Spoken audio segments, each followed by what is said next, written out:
അസ്സലാമു അലൈക്കും വറഹ്മത്തുള്ളാഹി അൽഹംദുലില്ലാഹി റബ്ബിൽ ആലമീൻ വസല്ലല്ലാഹു അലാ മുഹമ്മദിൻ വഅലാ ആലിഹി വസ്വഹബിഹി അജ്മഈൻ അമ്മാ ബഅദ്.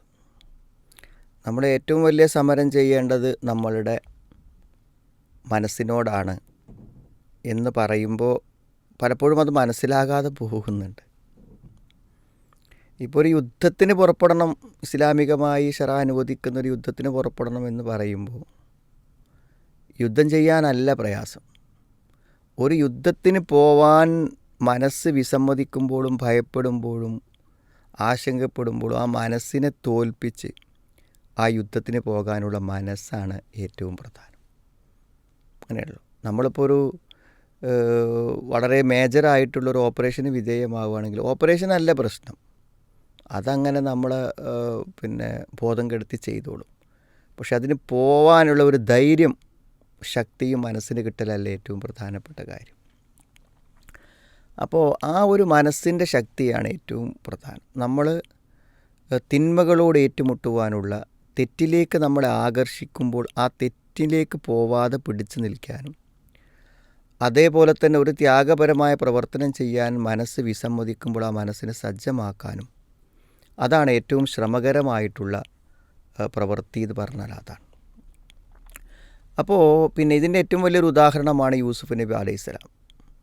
അദ്ദേഹത്തിൻ്റെ ചരിത്രം നമ്മൾ ഈ സൂറത്ത് യൂസുഫ് 12-ാം അധ്യായത്തിൽ നമ്മൾ വായിക്കുമ്പോൾ അവിടെ നമ്മൾ കാണുന്ന ഒരു വലിയ യാഥാർത്ഥ്യം എന്താ വെച്ചാൽ, യൂസുഫ് നബി അലൈഹിസ്സലാം തൻ്റെ ജ്യേഷ്ഠന്മാരാൽ കിണറ്റ് ഉപേക്ഷിക്കപ്പെടുന്നുണ്ട്.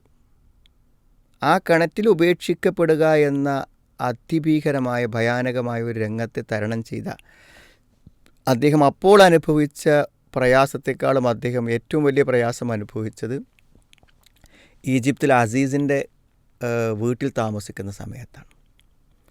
വളരെ മനോഹരനായിട്ടുള്ള യൂസുഫ് നബിയെ വശീകരിക്കാൻ വേണ്ടി അവിടുത്തെ ആ അസീസിൻ്റെ ഭാര്യ ശ്രമിക്കുന്നുണ്ട്. അപ്പോൾ ആ ശ്രമിക്കുന്ന സമ്മർദ്ദങ്ങളിൽ അതിനെ കീഴ്പ്പെടുത്താനും ആ ഒരു തിന്മ ചെയ്യാതെ രക്ഷപ്പെടാനും അദ്ദേഹം എടുത്തിട്ടുള്ള ആ ഒരു അധ്വാനം ഖുർആൻ വ്യാഖ്യാതാക്കൾ പറയും അത് ആ കിണറ്റിൽ കടന്നപ്പോൾ സഹിച്ചതിനേക്കാളും അപ്പുറത്താണ്. കാരണം ഇപ്പോൾ ഒരു ദുരന്തത്തിൽ വീഴുക എന്ന് പറഞ്ഞാൽ, കിണറ്റിൽ വീഴുക എന്ന് പറഞ്ഞാൽ അത് സഹിച്ചേ പറ്റൂ, അല്ലേ? ഇപ്പോൾ ഒരു രോഗം പോലെ ഒരു രോഗം നമുക്ക് വന്നു, ആ രോഗം നമ്മൾ സഹിക്കണമല്ലോ. അതൊരു നിർബന്ധിതമായ സഹനമാണ്, ക്ഷമയാണ്. എന്നാൽ ഒരു തിന്മയിലേക്ക് നമ്മുടെ മനസ്സ് നമ്മളെ പിടിച്ചു കൊണ്ടുപോകാൻ ശ്രമിക്കുമ്പോൾ അതിനെ തടുത്ത് നിർത്തുവാനുള്ള ശ്രമം എന്ന് പറഞ്ഞാൽ അത് നമ്മുടെ ഭാഗത്തുനിന്ന് ഉണ്ടാവേണ്ട ഒരു അധ്വാനമാണ്. അത് നമ്മൾ സാധ്യമാക്കി എടുക്കേണ്ട ഒരു കാര്യമാണ്. വലിയ സമ്മർദ്ദങ്ങളാണ് ഉണ്ടായത്. ഒന്ന്, യൂസുഫ് നബി അലൈഹിസ്സലാം അവരുടെ വീട്ടിൽ താമസിക്കുന്ന ഒരടിമയാണെന്ന് വേണമെങ്കിൽ പറയാം. അപ്പോൾ ഒരു യജമാനത്തിയോട് നോ പറയാനുള്ള പരിമിതികളുണ്ട്.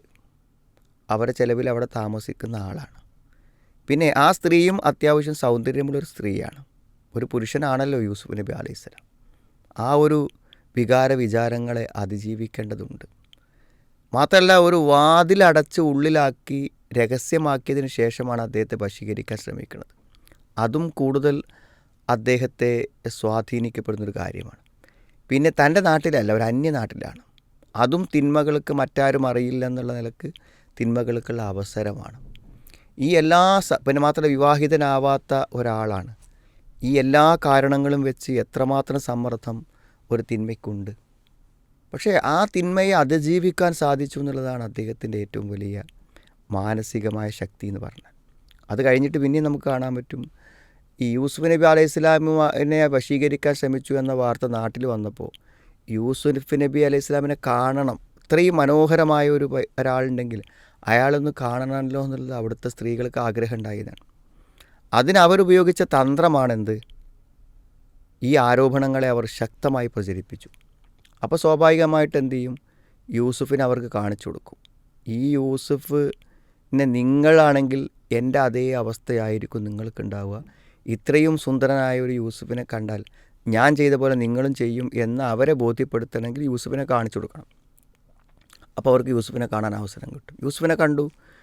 യൂസുഫ് നബി അലൈഹിസ്സലാമിനെ അവർ കണ്ടപ്പോൾ എന്താ ഉണ്ടായത് അറിയോ? പിന്നെ അവർ ആ സമയത്ത് അവർ പിന്നെ ഹാഷലില്ല മഹാദ ഇതൊരു വല്ല സുബ്ഹാനല്ലാ, ഇതെന്താണ്, ഒരു മനുഷ്യനല്ലല്ലോ മലക്കാണല്ലോ എന്നൊക്കെ പറഞ്ഞ് ആ യൂസുഫ് നബിൻ്റെ സൗന്ദര്യത്തിൽ അവർ പരിഭ്രാന്തരായി.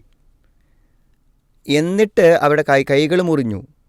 ഇത് കഴിഞ്ഞതിന് ശേഷം യൂസുഫ് നബി അലൈഹി സ്വലാം നിരപരാധിയാണെന്നും ഞാനാണത് ചെയ്തതെന്നും ഒക്കെ ആ സ്ത്രീ തുറന്ന് സമ്മതിക്കുന്നുണ്ട്. പിന്നീട് സംഭവിച്ചതാണ്, അതായത് നമ്മൾ ആ ഖുർആനിൻ്റെ വായനയിൽ നമ്മൾ മനസ്സിലാക്കുന്നത് എന്താ വെച്ചാൽ, ഈ കണ്ടുപോയ സ്ത്രീകൾ പിന്നെ ഈ ഒരു യജമാനത്തിക്ക് വഴങ്ങിക്കൊടുക്കാൻ വേണ്ടി വളരെ വലിയ സമ്മർദ്ദങ്ങൾ യൂസുഫ് നബി അലൈഹി സ്വലാമിൽ ചെലുത്തി എന്നാണ് പറയുന്നത്. ഭയങ്കര സമ്മർദ്ദങ്ങൾ.